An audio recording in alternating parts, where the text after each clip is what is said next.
Bismillahirrahmanirrahim. Assalamualaikum warahmatullahi wabarakatuh. Perkenalkan, nama saya Inka Maulidah dari Prodi Teknik Arsitektur, Fakultas Sains dan Teknologi Universitas Islam Maulana Malik Ibrahim Malang. Nah, di sini saya akan menyampaikan resume saya yang sudah saya buat dari 2 hari mengikuti kegiatan PBAK Universitas. Oke, saya mulai dari hari yang pertama. Seperti yang sudah disampaikan oleh Pak Rektor UIN Malang, seluruh mahasiswa baru adalah harapan kami 10 tahun ke depan untuk memimpin kendali bangsa Indonesia ini. Bukan orang yang hanya pandai merangkai kata-kata, namun mampu melaksanakan apa yang telah dikatakannya. Kemudian, belajar bertanggung jawab. Sesulit apapun, pemimpin sejati bukan hanya orang yang mampu memprovokasi dan mudah terprovokasi, melainkan orang yang mampu membangun jati diri dan memotivasi diri sendiri. Oleh karena itu, tentukanlah diri Anda mau jadi apa mulai dari sekarang. Kemudian, pemimpin yang baik adalah orang yang mampu membuka pintu masa depan bagi orang lain, bukan orang yang selalu mencari kesalahan pihak lain. Dan pemimpin yang baik adalah orang yang mampu membesarkan alma maternya dengan prestasi-prestasinya, bukan orang yang membakar alma maternya karena perilaku buruknya. Visi dari UIN Maulana Malik Ibrahim Malang adalah terwujudnya pendidikan tinggi integratif dalam memadukan sains dan Islam yang bereputasi internasional. Untuk misi UIN Maulana Malik Ibrahim Malang adalah yang pertama, mencetak sarjana yang berkarakter ulul albab. Yang kedua, menghasilkan sayang teknologi, seni yang relevan, dan budaya saing tinggi. Dan visi UIN Maulana Malik Ibrahim Malang yang selanjutnya yaitu tahun 2021-2025 ini merupakan masa untuk mencapai repetisi dan reputasi internasional. Bukan dengan sekedar kata, tapi dengan pencapaian yang luar biasa yang semua elemen di kampus mulai dari karyawan, dosen, mahasiswa, atau jajaran-jajaran lainnya harus ikut berpartisipasi. Seperti adanya program Ma'had, Pusat Pengembangan Bahasa Arab atau Bahasa Inggris, seperti adanya kajian, kelas tambahan tentang ilmu keagamaan, untuk tahun pertama diwajibkan, itu semua merupakan salah satu upaya pembentukan mahasiswa yang ulul albab.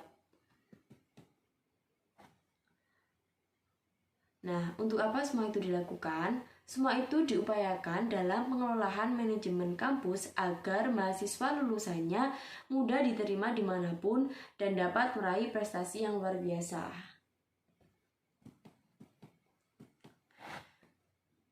Kemudian, untuk pemateri berikutnya, berhasil menjadi mahasiswa UIN Maliki termasuk the best human material. Apa itu the best human material? Yakni artinya manusia-manusia pilihan yang telah terseleksi melalui berbagai macam jalur. Karena ada banyak sekali jalur masuk UIN Maliki ini ya. Ada jalur SNM, ada jalur SPAN-Petikin, ada jalur UMPTKIN, ada jalur mandiri, dan juga ada jalur SBM. Wow, sangat banyak sekali. Dan juga pastinya ada jalur prestasi. Dan karena keadaan yang seperti ini, PPKM level 4 di Malang, karena keadaan yang seperti ini, pembelajaran masih dilaksanakan secara daring atau virtual. Namun, sangat besar harapan agar segera bisa bertemu dengan kalian di kampus tercinta UIN Maulana Malik Ibrahim Malang. Dan kampus ini memang terkenal dengan lahannya yang sejuk, nyaman, dan sangat rindang untuk dijadikan sebagai tempat belajar. Jadi kita bisa nyaman saat belajar di UIN Maulana Malik Ibrahim Malang karena suasananya yang sangat mendukung ya guys. Nah, kemudian untuk mahasiswa baru, saudara-saudara mahasiswa baru UIN Maliki harus mengupayakan diri secara mental, spiritual dalam mengikuti kegiatan-kegiatan perkuliahan di kampus. Kegiatan UIN Maliki otomatis berbeda dengan kampus-kampus yang lain, apalagi dengan kampus perguruan tinggi umum.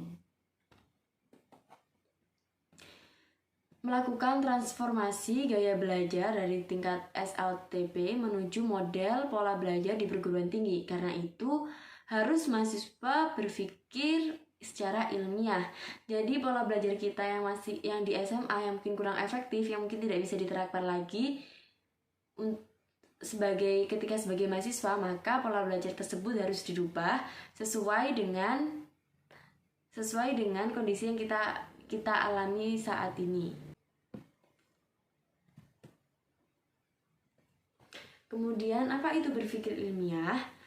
Berpikir ilmiah hakikatnya adalah berpikir yang selalu dilandasi dengan ilmu pengetahuan yang baik.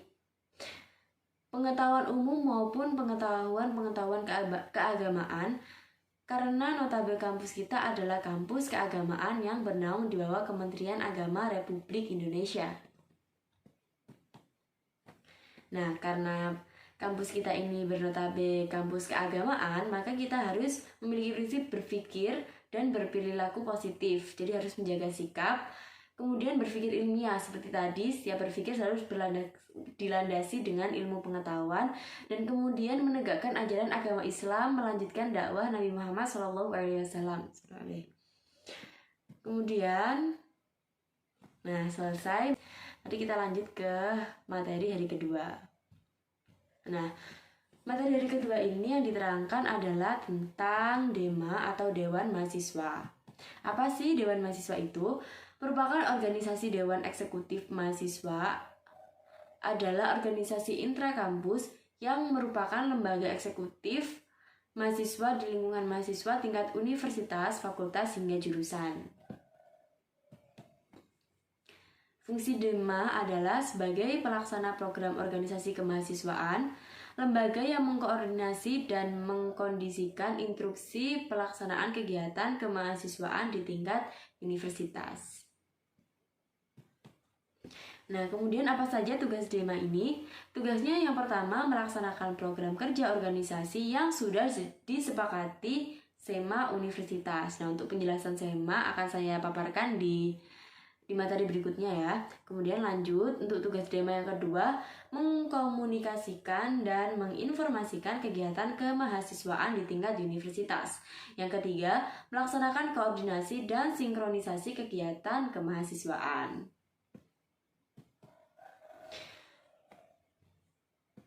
Oke, saya akan untuk materi berikutnya, seperti yang saya bicarakan sebelumnya, saya akan menerangkan tentang SEMA. Apa sih SEMA itu?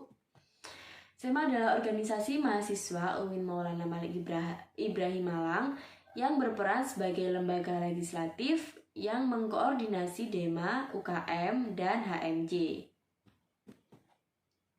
Visi SEMA, terwujudnya SEMA sebagai lembaga legislatif, transformatif, kolaboratif, progresif, berdasarkan asas kebersamaan dan kekeluargaan, serta menjunjung tinggi profesionalitas. Nah, fungsi SEMA ini ada 4, sebagai advokasi, sebagai legislasi, sebagai pengawasan, dan juga penganggaran. Jadi kayak sebagai penyalur aspirasi dari mahasiswa. Nah, apa sih tugas SEMA itu?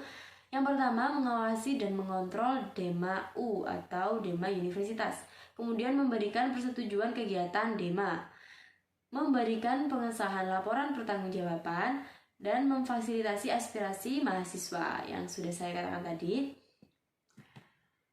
Kemudian mengawasi setiap kebijakan dan keputusan DEMA U. Kemudian merencanakan dan merancang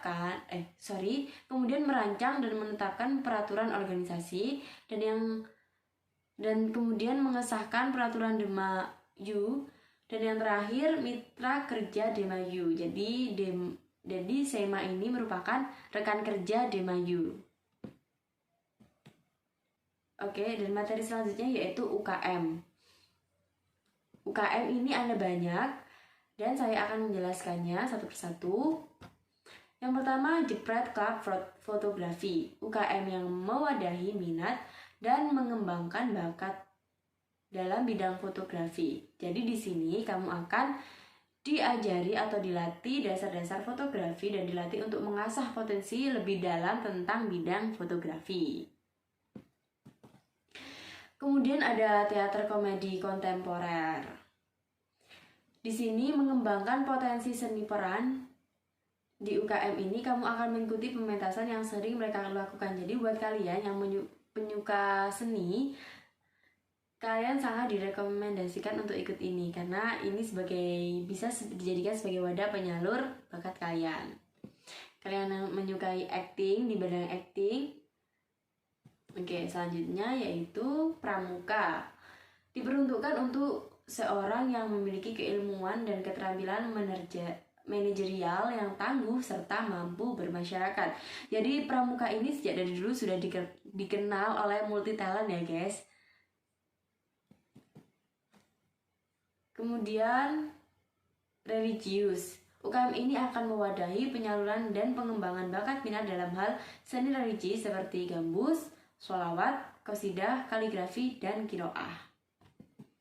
Kemudian ada LP2M, Lembaga Kajian, Penelitian, dan Pengembangan Mahasiswa, meningkatkan kualitas intelektual yang mengembangkan kemampuan dalam hal kajian dan penelitian masalah keagamaan, filsafat, pendidikan, dan sosial politik. Jadi buat kalian yang suka tentang filosofi, yang suka tentang menulis, dan suka berpikir dalam, sepertinya UKM ini cocok buat kalian.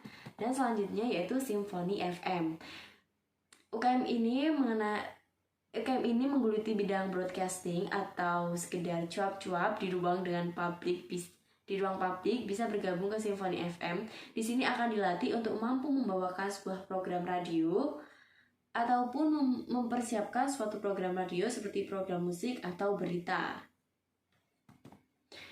Kemudian Korps Sukarela atau PMI. UKM ini dilatih dasar-dasar kesehatan untuk digunakan sebagai bentuk kepedulian kepada sesama manusia. UKM ini melatih bidang kesehatan, kepalang-merahan, dan kemanusiaan. Wow, lengkap sekali ya. Oke, selanjutnya yaitu Taekwondo Indonesia. Meningkatkan latihan fisik, mental, spiritual, dan akal.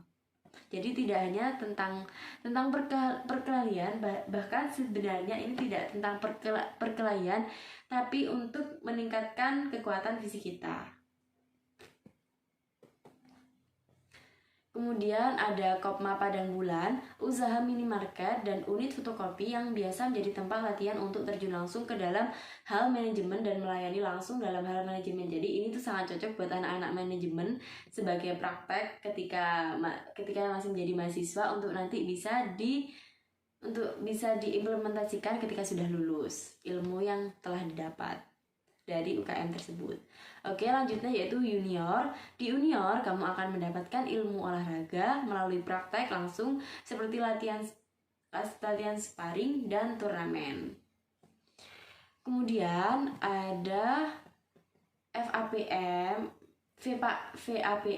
inovasi. Tidak hanya dilatih tentang jurnalistik, tetapi juga kemampuan desain grafis, fotografi, penguatan wacana teoritis, karikatur, dan hal lainnya yang berkaitan dengan penerbitan media. Oke, selanjutnya yaitu Moderation in the Context of Indonesian Islam. Oke, selanjutnya yaitu Moderation in the Context of Indonesian Islam. Nah, apa sih moderasi ini? Seperti yang sudah dijelaskan pada materi PBKA, moderasi secara etimologis yaitu wasaltiyah yang berarti jalan tengah, middle path posisi tengah atau berkeadilan. Nah, secara terminologis, pemahaman atau praktek keagamaan yang menjunjung tinggi kesetaraan, keberagaman, toleransi dengan berpijak pada prinsip tawazun antara rasio atau logika, teks serta konteks.